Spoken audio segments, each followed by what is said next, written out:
Good afternoon, everyone. Thank you for all being here, which is a beautiful day. I suspect a lot of you would like to be elsewhere, one way or another. So let's crack on. Do we have any apologies for absence? Yeah, we've had apologies from Councillor Rachel Garrick. Thank you. Are there any declarations of interest, Cabinet? Take you to the first substantive item on the agenda, outcome of statutory consultation to establish 3 to 11 seedling Welsh medium primary school in Monmouth. Would you like to take us through it, Councillor? Thank you, Leader. Yes, what I'd like to do is just to give a brief update on where we are now and then what the next step is as we move the process forward, if that's okay. I would like to make a brief statement about the fact that I hope that we would be able to establish the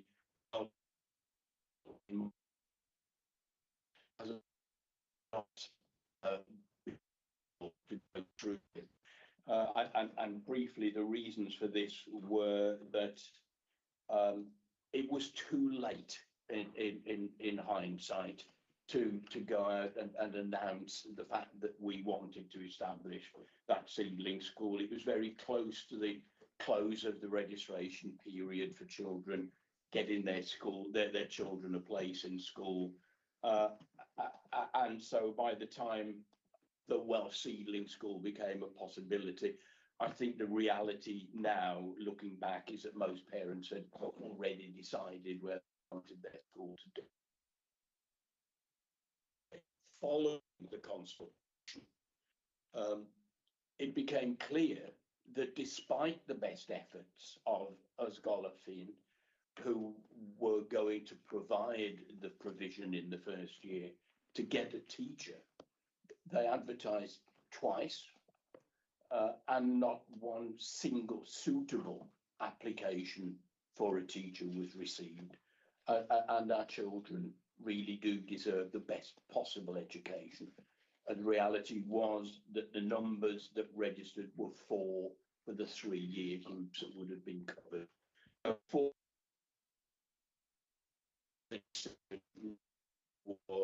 was clear. We discussed it with the Welsh Education Forum, the Welsh groups there, and they agreed that it was with a heavy heart that we would postpone for 12 months. So that's where we are now. Sadly, there will be no Welsh medium provision in Monmouth in this September 2023, but we still have very high hopes that there will be provision established in September 2024, and that's the substantive reason why I'm going to had a consultation. In fact, we had 145 respondents, and of those, 73%, which is 106 individuals, supported the proposal to establish a seedling school. Many said that Monmouth parents should have the same rights as parents who live in other parts of the county for their children to benefit from a Welsh medium primary education. At the same time, there were 39 respondents who objected that it would be better existing schools, that the demand for Welsh medium education in the Monmouth area simply didn't merit a school in its own right, and perhaps especially because of the current financial situation that the country finds itself in. So a very heavy weighting of the balance there in favour of proceeding. So what I am here tonight to ask of Cabinet is that we move to the next step and to have your permission to do that, which is the publication of the statutory notices of our intention. And I would ask for permission to publish those statutory notices on the 19th of June, and then for the process to last for 28 days and finish on the 17th of July. As part of that procedure, moving forward, we need to consider if a Welsh medium school in Monmouth is likely to impact on the quality and standards of education in the area, is likely to impact on the community of Monmouth, and is likely to difficulties in travel arrangements for pupils going to school. And taking those three things into consideration, officers have developed 5 possible outcomes with one very clear recommendation that I will outline to you. The first possibility is that we do nothing, we maintain the status quo, and the children from the Monmouth area continue to get their Welsh medium primary education in Caldicot or Aveni. The second possibility would be that we build a brand new school on a new site in Monmouth, and indeed some of the respondents to the process so far wanted just that. But of course, the reality, as we know, is that it is virtually impossible to find a building site in Monmouth. And on top of that, there is the current difficulties about phosphate pollution, which means that it would probably be impossible to build. So, although it sounds attractive, it is not possible to build a new school on a new site in Monmouth. The third area, which some respondents supported, was to utilise the Osbaston primary school site. And in discussion with my officers, we believe that this is not viable. It's an extremely limited site, parking is very difficult, and of course lots of children would need transport if they lived outside the actual town of Monmouth. It's also quite likely to flood, which would be something of a disadvantage to trying to get to school. Seriously considered was the use of the old Raglan Junior School, and this has been discussed for a couple of years now, and it could be added to with an early years phase and a childcare phase on the site, and many respondents actually favoured this because it would have its own site for language immersion. However, officers believe it's better for the school to be where the population is, in other words, in Monmouth town. And also the site for us at the moment because it's owned by the Monmouth Diocesan Trust. And in addition, and perhaps the clincher, is that the building is in a poor state of repair and really beyond refurbishment, which leaves us the fifth and the preferred option, which is to utilise existing accommodation at the site of the existing Overmonnow primary, which would provide Welsh medium education in the town of Monmouth and in part of the building site, which is totally separated.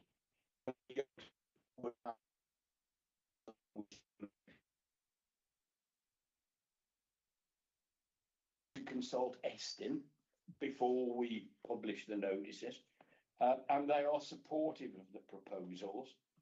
They highlight the need to consider the impact of remodelling work in the buildings at Overmonnow, but of course we've just remodelled the special needs resource base there, so I think we've developed some expertise in being able to do that while the existing children are on site.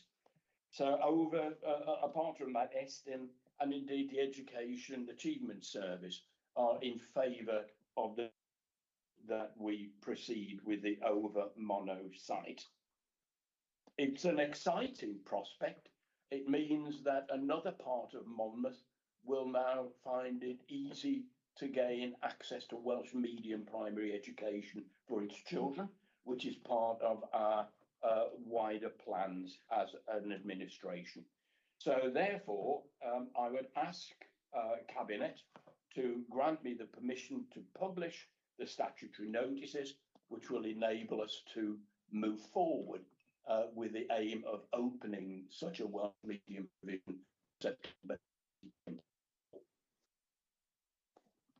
Thanks, Martin. Thanks, Councillor Brookhurst.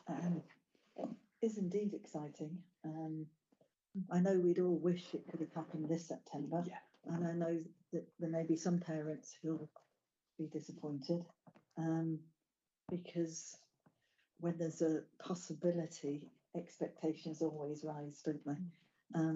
The fact that we can promise that something will be coming and something better than previously offered, I think is helpful. And as will the statutory consultation, I think, will and enables those who feel they must have a voice, which is everyone in my belief, that they have the chance to voice what they'd like to see, their concerns and their issues. But thank you. Are there any comments or questions of Councillor Brockett?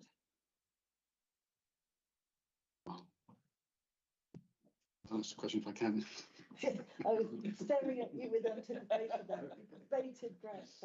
No, I just want to speak in favour of the recommendation. The analysis is there, and I think it's the right one. I share the disappointment that we won't be starting this year, but I'd also like to share my experience in the field. 30 years ago, I was chair of a Maithrin in a school in Llantrisant, and even until 2 years ago, I was chair of a 3 to 18 Welsh medium school in a school Llanharry. What I learned throughout that experience is that your recruitment into a Welsh medium school starts very early in building up the confidence in the family that this facility suits them and this facility will exist. My experience was that we were recruiting for the Maithrin within months of a child's birth. And only if you've made contact there and build that confidence up and bring them into the network will they have the confidence to bring their children to the school. So I'm not in the least bit surprised that with only a few months' notice, you will not be able to persuade those parents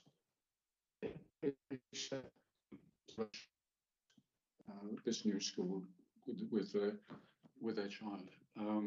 So my question is, what steps can we do, even within a limited period of a whole year, to nurture those families and build their confidence into coming to this facility, which we're now going to commit ourselves to creating? Yeah, very good points that you raise, and the fact that the Maithrin provisioned in Monmouth collapsed last year through nobody's fault, through illness and leaders and so on. And I think that many parents didn't know that the offer was going to be made. So yes, the requirement to really publicise it so all parents in the Monmouth area will know about it actually starts in a couple of weeks' time. We'll be working with a variety of Welsh medium groups, and there's a family fun day lined up at the Monmouth Leisure Centre, which will kick off. I've already pledged that I'll be there as well. I'm not sure that will be regarded as a positive, but yes, you're right. We start now. Demand for me to make another video of the joys of Welsh education, but certainly working with Welsh groups who are there and active and ready to go, and the fact that we've had such a positive outcome from the preliminary inquiries that we've made really, I think, means that yes, there is a latent demand there. Once people find out what is going to happen, they'll sign up.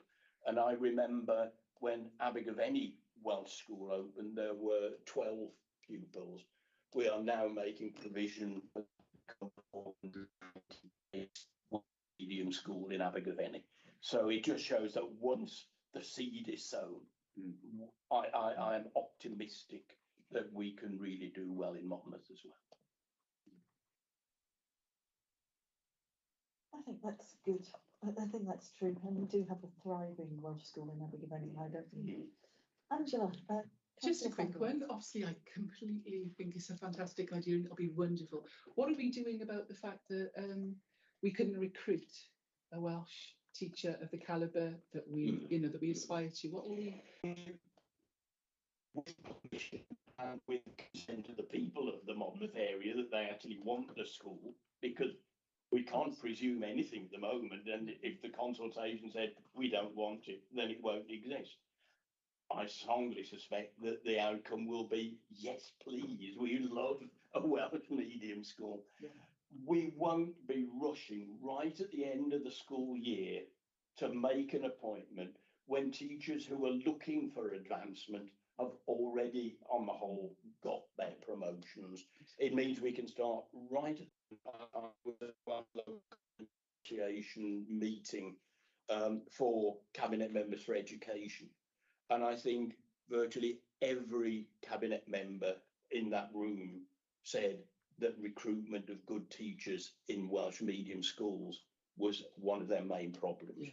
But we're going to be in there right from the start. We can get a temporary governing body set up and the appointment of a really good head and take it from there. Brilliant. Thank you. Thank you. If there's no more questions, Cabinet, I'll go to the vote. It's very clear.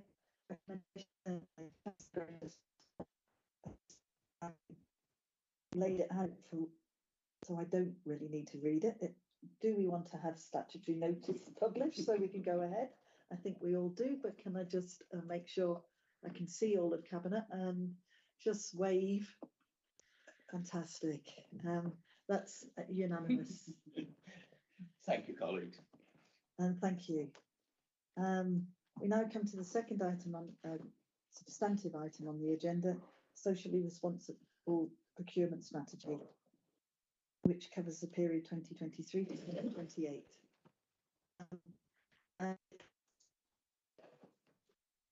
My pleasure to introduce this strategy and to thank Steve Robertson from Cardiff County Council to be here in person. It's an indication of how closely we are working with Torfaen and Cardiff, and will in the future with Vale of Glamorgan as a group of local authorities that have joined together to procure together following the same principles.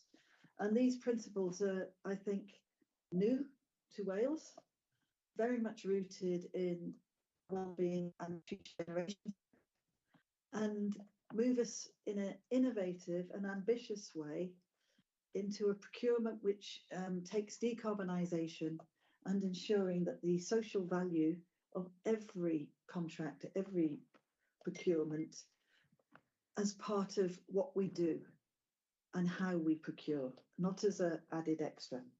And for us, as a council, having passed our community and corporate plan in April, this is the first key enabling strategy that we bring to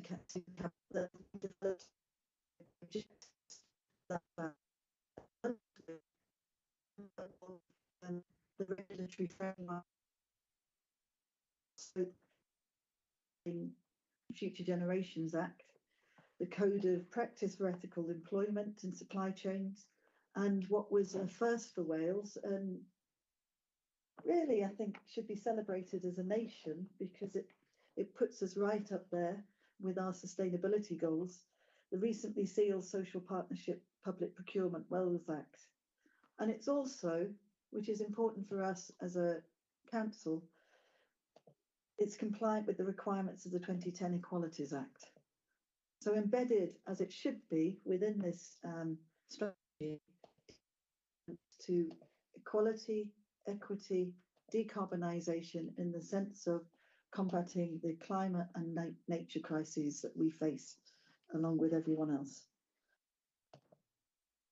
And why is it a key part of our enabling strategy is because, and I think Cabinet, it was news to myself and Councillor Garrett when we started this journey of thinking through what our procurement strategy should look back in, must be October, yes. We spend in access on our own £98 per year, procuring diverse range from our fair trade coffee to large housing developments. Lots of services. We have over 2,800 providers. And together, if you think of those contractors and our procurement process, they are one of the most important levers we have to address our ambitions around decarbonisation and this equity and equality piece. So it's ambitious. Ambitions. We have to think about how we procure, not just what we procure, how we procure. And it's also innovative, which I know will please Councillor John, who's smiling in appreciation. Because now under the Social Partnership Public Procurement Act, we're ensuring that procurement contributions to how we work with different groups. So the fact that this opens up the possibility to work with cooperatives, work within our procurement process. That means thinking differently, and what's exciting for us is we have a hive brain here. Our hive brain is the fact that we're working with 3 other county councils. We're working across the piece with officers that are very specialised that can help us to build on good practice that may have been siloed, may have been isolated, but together can be brought together. And we can build on our own good practice internally as well as externally. The delivery of 7 key objectives. It's contributing to reducing the council's carbon emissions to net zero by 2030. We were not on track a year ago. We are shifting, but it's very ambitious. We need to get on track and push ahead. Making procurement spend more accessible to local businesses and third sector. I've already mentioned our commitment to thinking about cooperatives, but also social enterprises, also as well as the individuals, SMEs that we are continuing to work with. Improving fair work, equity and the safeguarding practices adopted by suppliers. Increasing equitable community benefits delivered by suppliers. And when I talk about equitable, it is making sure that we involve communities and all interest groups within communities when we're thinking about those community benefits. We're not assuming that what we do and 1 public meeting or 2 public meetings will be an equitable way of ensuring benefits are shared. Securing value for money and managing demand. And in value for money, we are thinking about the efficiency, the effectiveness, the equity aspects of value for money. Just not about how much money we can save, which will always be a large part of what we're doing, by the way. We're not about to become profligate just because we've got a different strategy. Ensuring legal compliance and robust and transparent governance. Promote best practice solutions. I mentioned the fact that we are more likely to do this in terms of that we are grouped, but it means, and I come back to a point that I'm having a senior moment here, hold me back. Councillor Griffiths made way back when about the fact that innovation is not a project, it's not an event, it's not an activity, it's a way of acting, it's a way of being, it's a culture that is embedded within local authority that way of doing something, a better way that has beneficial impacts and meets our key goals of equity, equality and tackling climate and nature crises. And that's so procurement is part of that enabling framework. It's not going to do it all for us, and let's not get carried away that suddenly this is a silver bullet for achieving our ambitions, but it's a key part of that framework that will enable us to be innovative, to push and to meet our decarbonisation agenda, as both Councillor Chandler and Councillor Maybe have been advising of us since we took over the administration. We have to always interrogate what we're doing and thinking about it in terms of that agenda. So once agreed, this strategy will be underpinned by a socially responsible procurement policy, and that's seeking to establish an agreed policy position within Monmouthshire and across the other 3 partner authorities that I've mentioned, Cardiff, and it's to drive that consistent good practice, is to make sure that this is where our focus is, and that it's not left to our procurement officers and managers to prod staff. They know what to do. They're supported to understand what to do. They may need training, they may need support. They also may need that political oversight to remind them, but that we are aligned and we're working together around this common policy that falls out of the strategy. You will see also strategy, before I go on, that should be available by the end of July for us to interrogate and ensure that it is aligned and it is a policy that we can actually implement at pace. You'll also see, colleagues, that the strategy has a clear delivery plan that will drive the activity required so that we can implement both the strategy and the policy. And I'd remind you that in our early discussions, we made it very clear that we couldn't have a strategy without a delivery plan. And it was that close working discussion that led us to, I think, a fairly robust plan. Again, let's not get carried away. As the great Steinbeck said, well, no, he didn't actually, it was Shakespeare. The best laid plan, no, Robbie Burns said the best. I should never go down the literature path. The best laid plans of mice and men will often go astray. Robbie Burns, okay? I got there in the end. Steinbeck talked about mice as well. Well, yeah, but it was a book. Oh, yes. Where's the bagpipes? So, journey, but it will always need to be reviewed, and there will be missing elements at the moment, but as we start to implement, we will recognize where those gaps are, where we need to fill it. It might be training, it may be an innovation, etc. It's the fact that we have something that has been developed with directorates. They know how important this strategy is.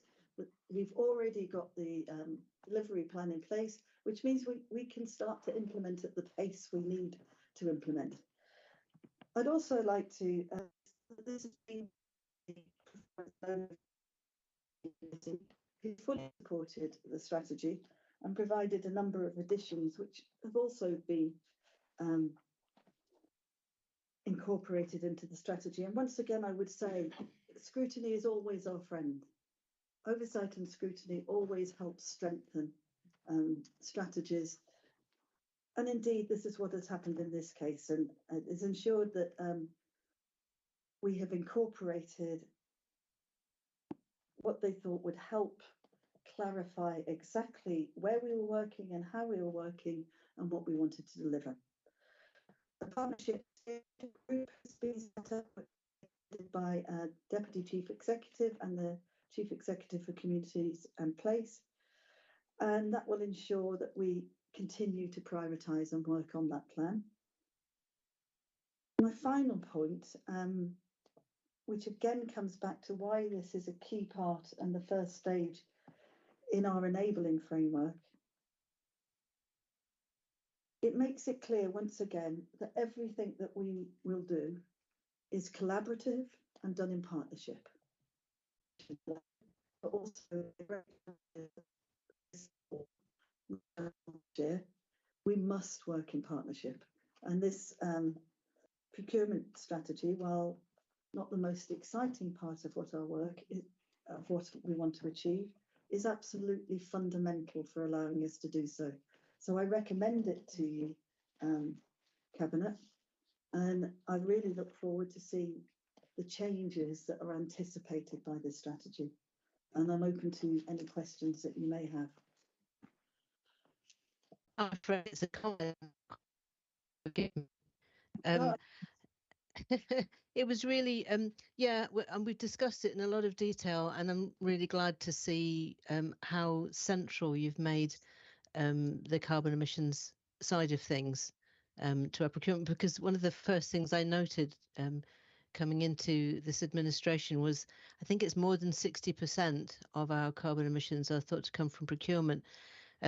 One of the other things that related to that again, which I think I'd like to see carried through now we have the strategic plan in place, makes me think actually there's quite a lot in terms of space heating and hot water use in buildings, and this could relate to social care, and there's cost efficiencies, you know, that are a co-benefit around that. So there's obviously things around transportation and length of supply chains as well, but there's a lot there, I think, where we can be supportive as well as looking for improvements in exactly the quality of what we procure. So I won't go on about it anymore, but I just wanted to highlight those points and say how pleased I am with the result that we've come to on in this strategy and action plan. Thanks. The way procure, actually. You don't have to say anything. No, I mean, just I'm to just add, bringing, for those on the screen, I'm just bringing in You can't Steve see me, yeah. Robinson from Cardiff. I'll lean forward, maybe you can see me a bit better then. Yeah, I mean, it's really interesting, carbon, the agenda. I mean, you know, I gave an update to the cabinet within Cardiff last week on this matter, and I think the point we try to make is that in some areas, different authorities are in different levels of maturity. You know, even something like community benefit social value, some authorities will be ahead of others. So I think we talk about response to reduction. I think you've either got people who haven't even got to the start line yet, or people who are maybe just over the start line. I think that certainly our thinking is developing and maturing. I just for reference, I'm, as well as head of procurement for the authorities, I'm also chair for the WLGA National Procurement Network. So we're fortunate to be able to work very closely with colleagues within Welsh Government, within WLGA, Future Generations Office, but also we work very closely with RAC Cymru, who are a Welsh Government funded organisation. All of the discussions are, our thinking is as advanced as anybody's, but actually this is a major challenge. But what we think is that what we are starting to develop are some kind of very practical steps that we can take on this journey. I think the comment was made earlier, there's no silver bullet to this, but we think that we kind of have got a good sense of direction, and we are starting to get together some really practical steps that we can start to take. So for example, one of the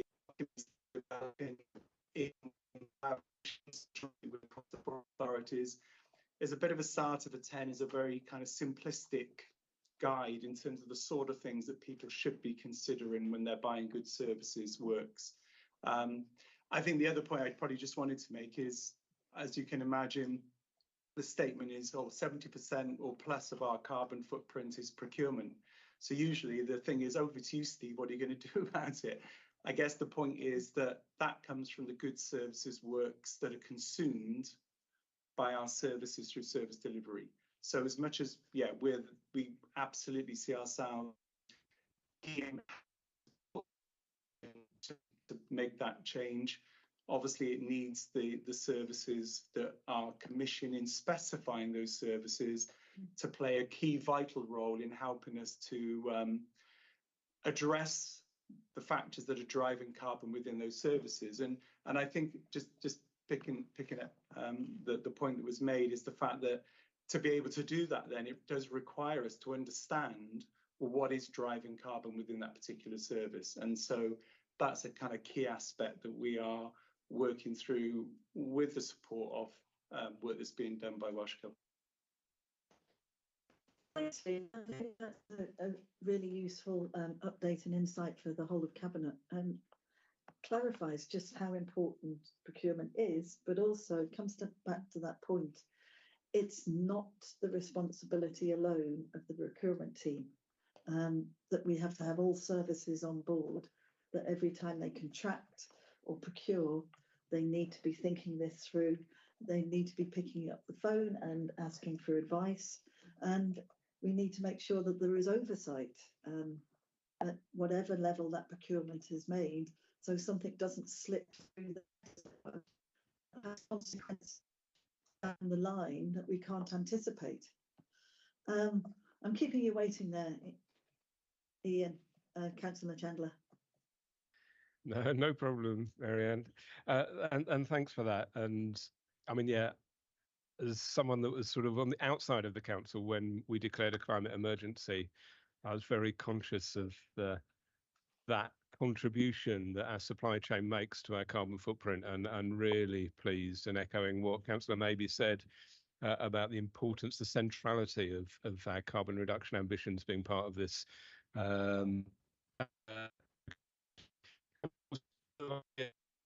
Committee as well.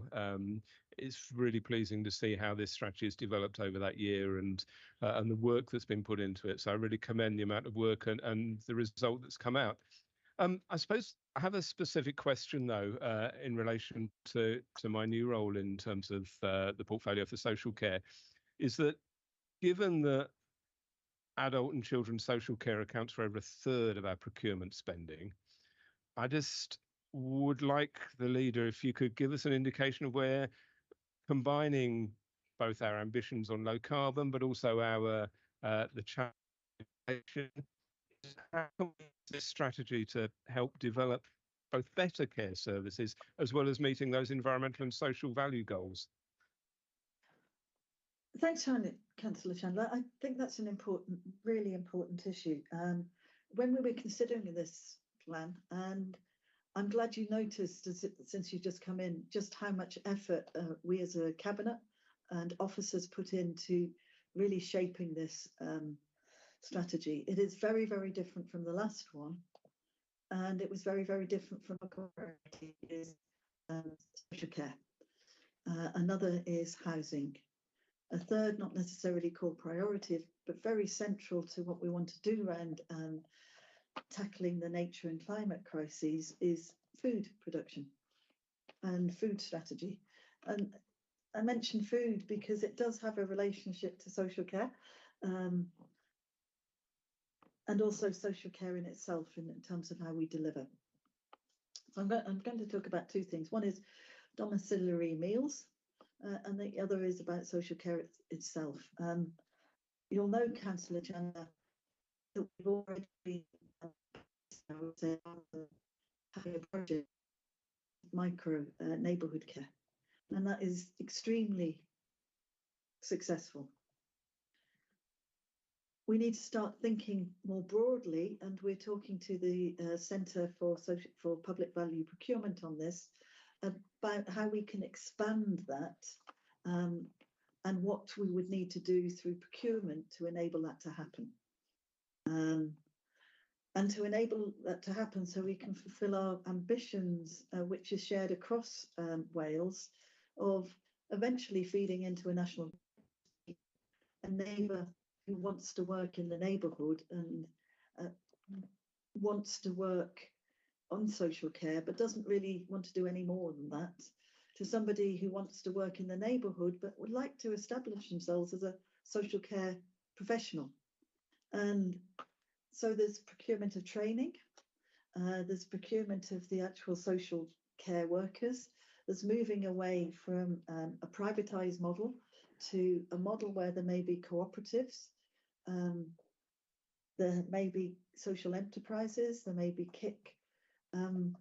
I know that, and we'll be, I hope, exploring them with even greater urgency with you as we're going forward. Now we've got this strategy in place. The second is domiciliary meals, and we're one of the few councils left that does what used to be called Meals on Wheels. And one of our ambitions is to properly electrify the fleet, but also starting to use local produce and producing our own, so that we can have win-win. And our Meals on Wheels, I'm glad I got to praise that, because our Meals on Wheels is part of our social care delivery, and every driver who delivers the meals is trained not only in how to drive electric vehicles or deliver meals, but actually how you work with the people that you're delivering the meals to, how you support them, and how you can be flexible in your delivery. So we have examples which are embedded in the way we deliver, where our deliverers, I'm going to call them that for the short way, are staying around to have and sharing that meal time with the person in question. In other cases where there's 3 or 4 living in the same area, bringing them all together to eat their meal together.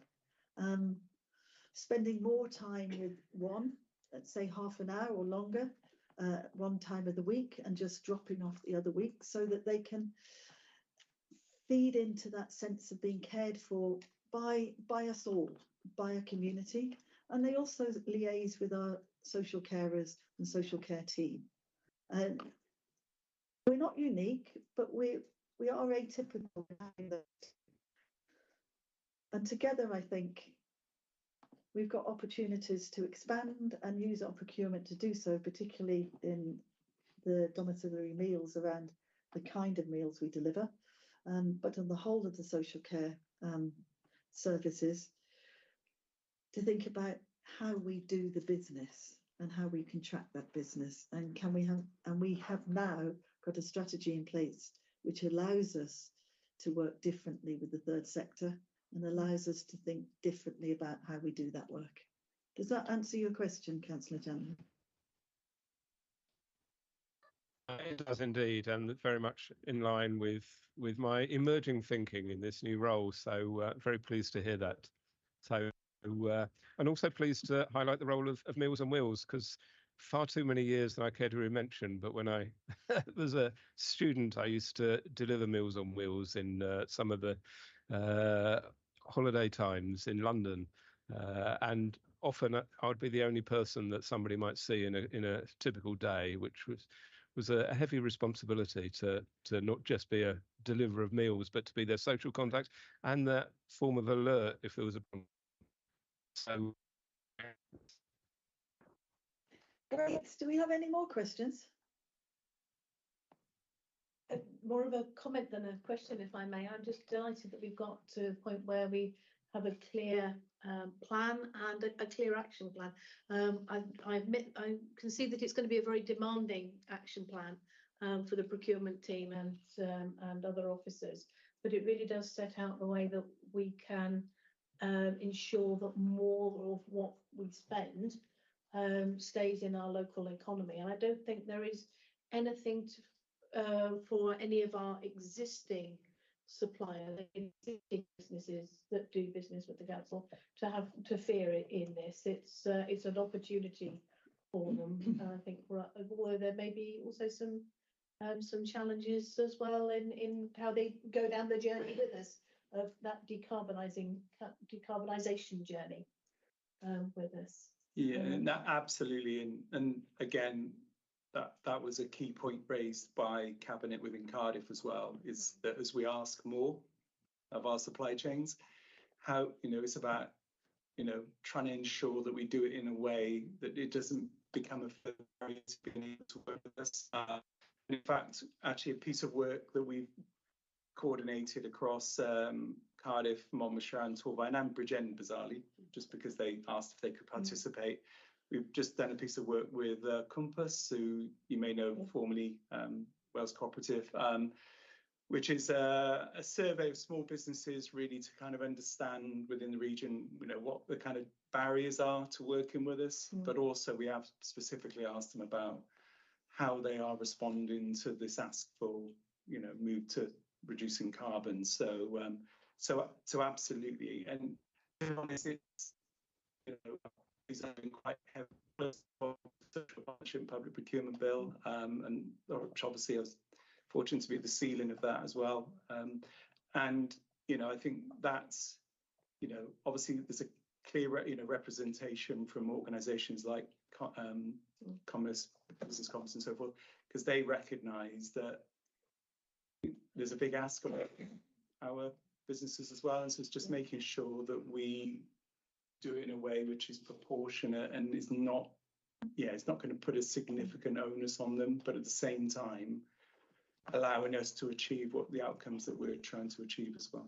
It's very important we are a customer and continue to be a very good customer for our local businesses and encourage them to be good employers. And that trickles down to everybody, doesn't it?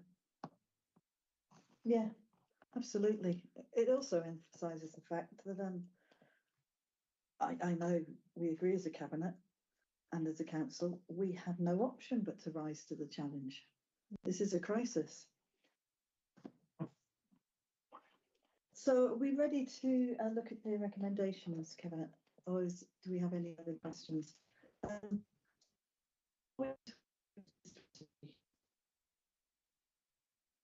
take that as a unanimous. Enthusiastically, yes. And as I outlined, are we agreeing that this strategy and delivery plan, and I guess the policy, even though it's outlined, it's not said here, are coordinated via the procurement function that has now been set up? Yeah. And the last thing is to delegate authority to the Chief Officer, Communities and Place, to approve any updates from time to time in line with legislation. Yeah. And I think as a cabinet, we will, I think, really look forward to updates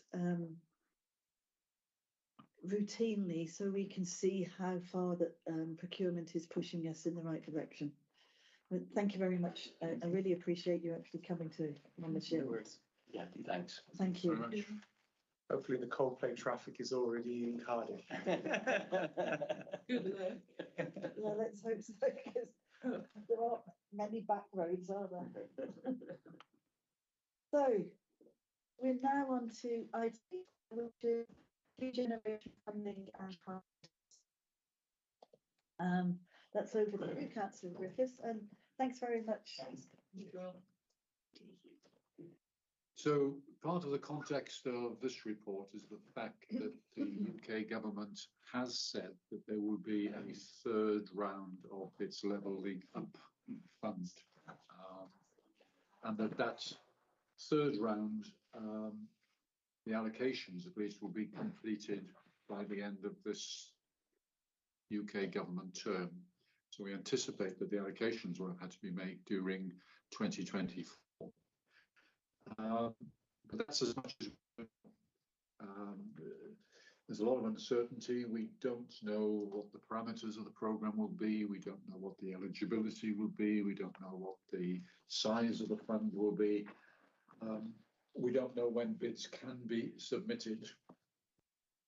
But notwithstanding that uncertainty, I think it's justified that we're making the recommendation to you that you authorise the director and in consultation with myself to prepare for submission a regeneration bid for that, albeit uncertain, LUF3 Levelling Up Fund third round. Because we need, the reason that we're bringing this to you now is that we need to be prepared. The timescales may be very short. It may well be that an announcement will be made and we need a bid submitted in a matter of a month or 2 months or whatever. So we need to be preparing amidst the uncertainty to be preparing that bid, and we're asking for your authorization to do so. The bid that we will be preparing will be a bid for Caldicot, whereas previously there were bids for 3 different settlements within the county. We're asking now that you authorise our focus on Caldicot. The Caldicot bid will continue to be in 3 parts: the refurbishment of the leisure centre, acquiring, repurposing units in the town centre, and public realm improvements in the town centre. This bid was previously prepared. The estimate was that it would need in around £25 million in order to deliver on such a project. We don't know if that sum of money will be available this time, and we may need to change the scope of the bids. We took this proposal a few weeks ago to the Sevenside Area Committee. There was a very considered and full discussion in that area committee, and I certainly learned a lot from it. The projects been submitted continued to meet the needs of Caldicot and the Sevenside, and they took the view, I think there is a sensible view, that in the uncertain period we're in with the limited time we have available, we should be working to improve those projects and not seek at this stage to have any radical change or change of direction in those projects. So I'm asking the Cabinet today to confirm your support for the Sevenside Area Committee. The second recommendation is that you authorise the Director working, consulting with me, to submit a bid to Welsh Government to its Transforming Towns Fund for the Monnow Street improvements that you considered and approved at your last meeting. The current estimate of the cost of this project would be around £6 million, and this is within the scope of the Transforming Towns Fund. So I'm asking for you to agree those 2 priority funding streams, but to focus our priorities on Caldicot and on Monnow Street. I'll try my own quote. It's Nye Bevan who said that the language of priorities is the religion of socialism. So I'm asking you to prioritise as a Cabinet, and amidst all the competing priorities, to focus on Caldicot and Monnow Street in Monmouth at the current time. Thank you. Thank you, Karen. Are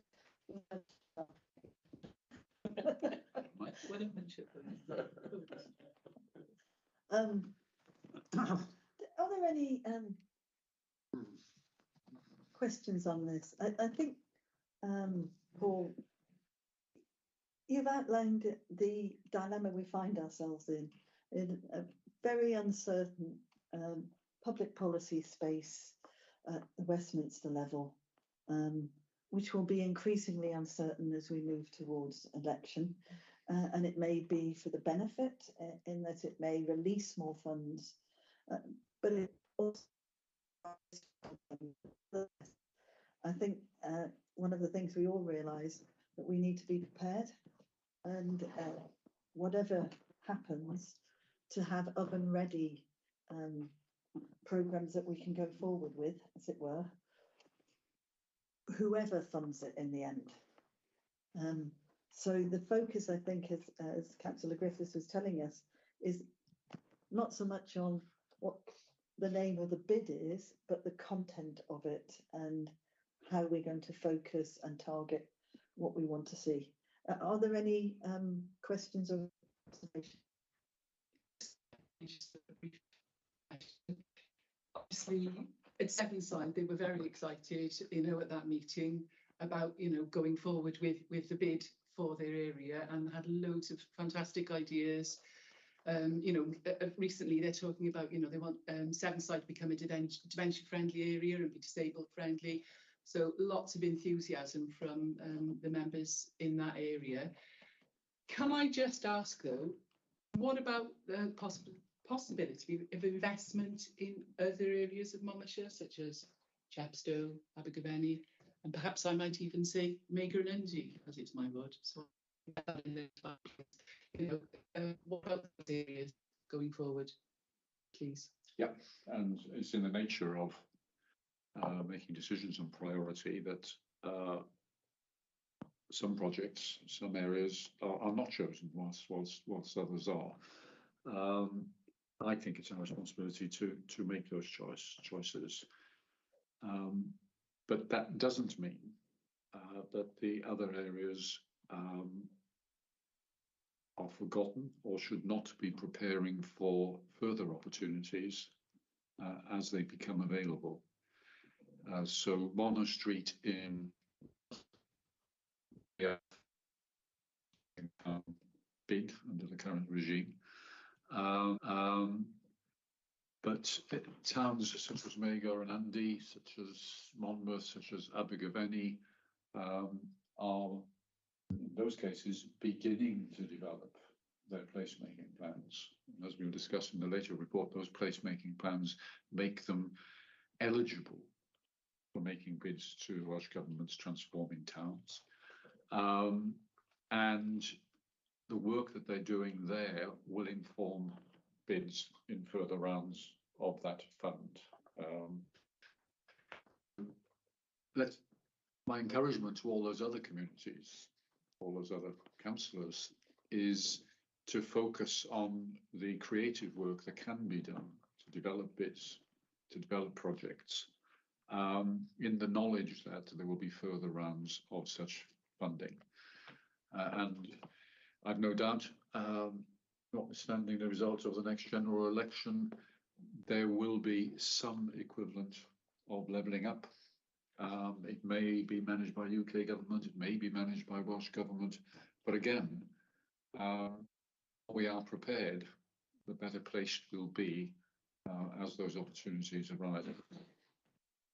Thank you very much. Yeah, that's something I can go back to people in. Yeah, thank you. Any other comments? Cabinet.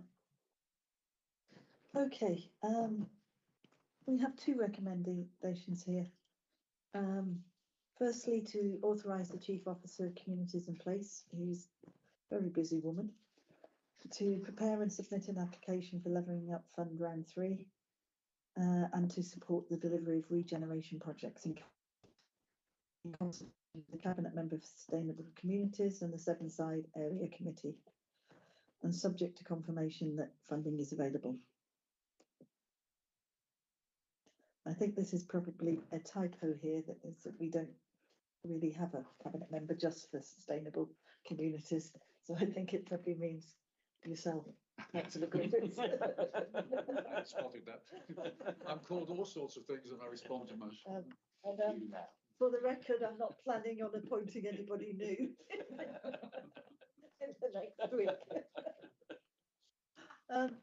Secondly, that's clear in the minutes, Nick. Authorised officer to prepare and submit a bid for Transforming Towns funding for the delivery of proposals for public realm and active travel improvements in Mono Street, Monmouth. Are we agreed to both those recommendations? Yeah. Yes. Yes. So it's over to you again for our final item on the agenda. Right, this is on the Chepstow Give me a place. moment. Oh, sorry. Transforming Chepstow Master Plan. It's summer. I recommend that you approve the placemaking plan, Transforming Chepstow plan that's put before you, and that you agree to the establishment of a delivery group, which that delivery group will be shared with the community of Chepstow and its town council. The plan before you today has already been agreed by the joint steering group, which has been working on this for a period of time. It's been agreed already by the town council. It's been supported by our scrutiny committee. And I perhaps dare the cabinet not to agree it. We've discussed this before, that a placemaking plan looks at the development needs of a whole town. And it is a requirement of Welsh Government to have such a plan in place before a town becomes eligible for Welsh Government regeneration funds. So the thinking of Welsh Government was, too often before you pepper potted with individual projects, the town needs to see itself as a whole, and only when it's got that holistic vision can individual projects be eligible for funding. We've started the process of placemaking plan.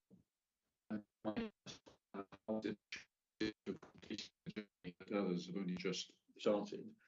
And I think the explanation I've unearthed is that Chepstow actually has been on a 10-year journey here. So it is, I think, an impressive document, but it's had many iterations with many twists and turns of government policy, Welsh government policy. Almost 10 years ago, it started on an exercise called a place plan, which was a land use document. It did masses of public consultation. It involved Planning Aid Wales. People in Chepstow remember the exercise and wondered what happened to it. Creativity was created and stockpiled, if you like.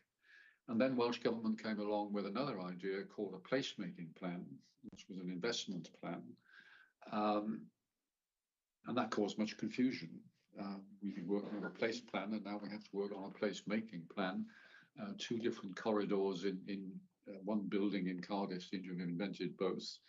And it does explain why the steering group in Chepstow decided to call their plan a Transforming Chepstow plan, to try and get over the confusion between place plans, place-making plans. This is about the exercise itself, as I say, over a long period of time. Place plan, then placemaking plan. COVID came along, that High Street was closed and then it was opened. The closure of the High Street was at one time pivotal to the plan and then was no longer a part of it. A new council was elected only last year. It created a vision document, and that was put alongside all. Ultimately, it's collated together, and you have the results in front of you. So an awful lot of work, lots of twists and turns.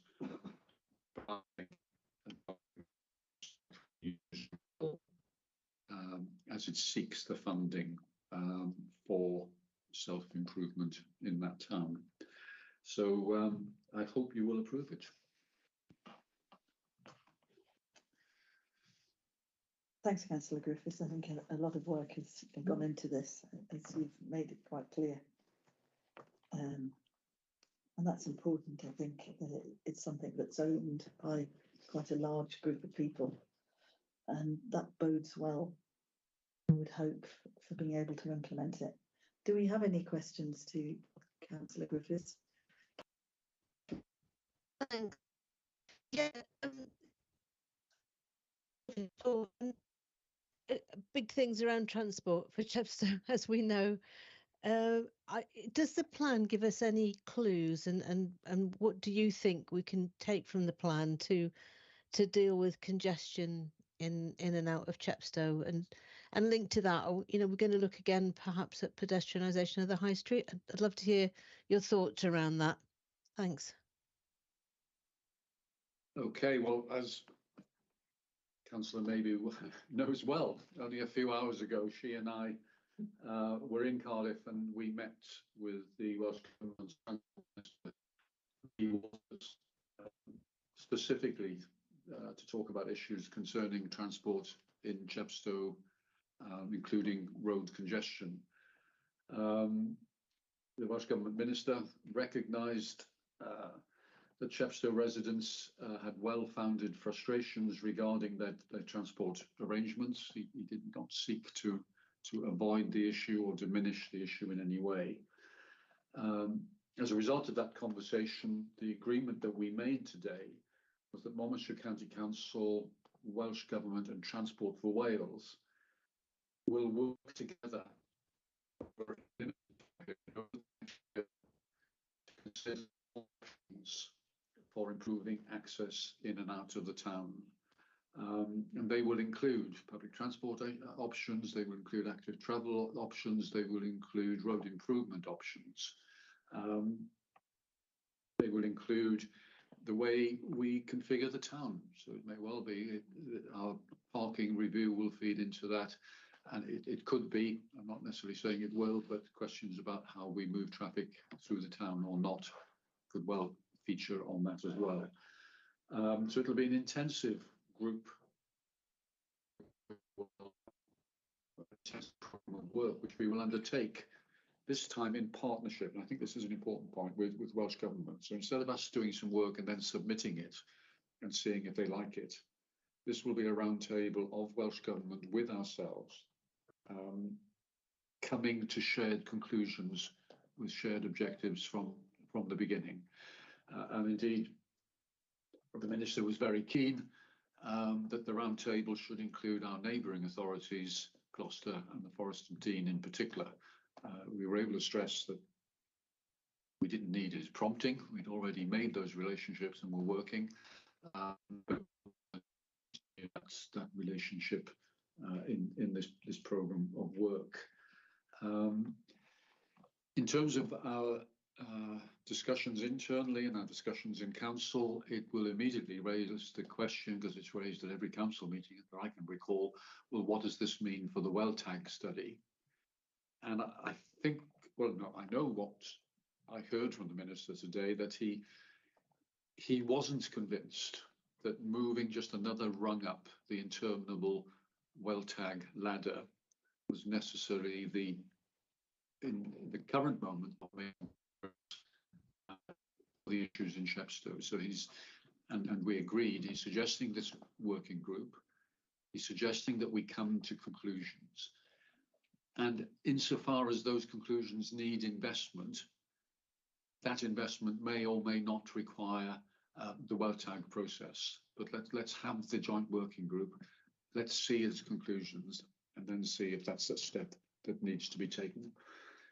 So I think your question is timely, being as we only had the meeting today, and I'll need to find ways of communicating through the plan, because I think it'll be an opportunity to take forward several of the issues in that plan. Thank you.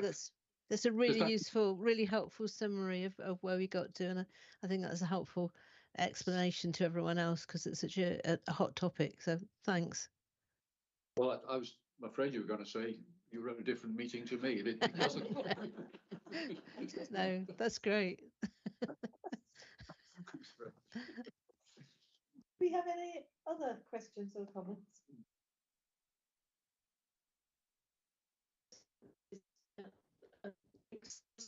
I think there are so many elements of it. I'm really pleased to see the elements relating to culture and the visitor experience, and the and active travel and open spaces, you know, very much at the heart of this plan, so that it isn't just a rehearsal of the woes of Chepstow's traffic problems, great as they are, but really addresses, you know, quality of life and the visitor experience for Chepstow. So I really look forward to working with everybody to take it forward.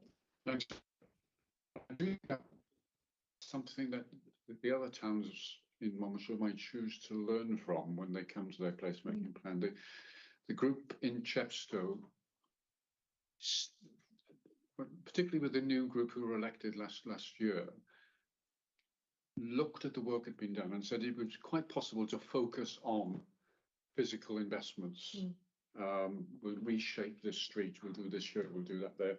They wanted to take a step back with their vision document and start from what are going to be the reasons for people to be in town,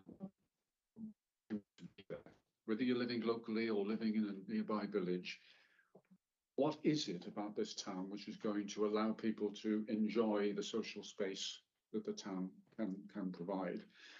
And only when they began to think through those reasons for being in town could they begin to think of the facilities which would support those reasons.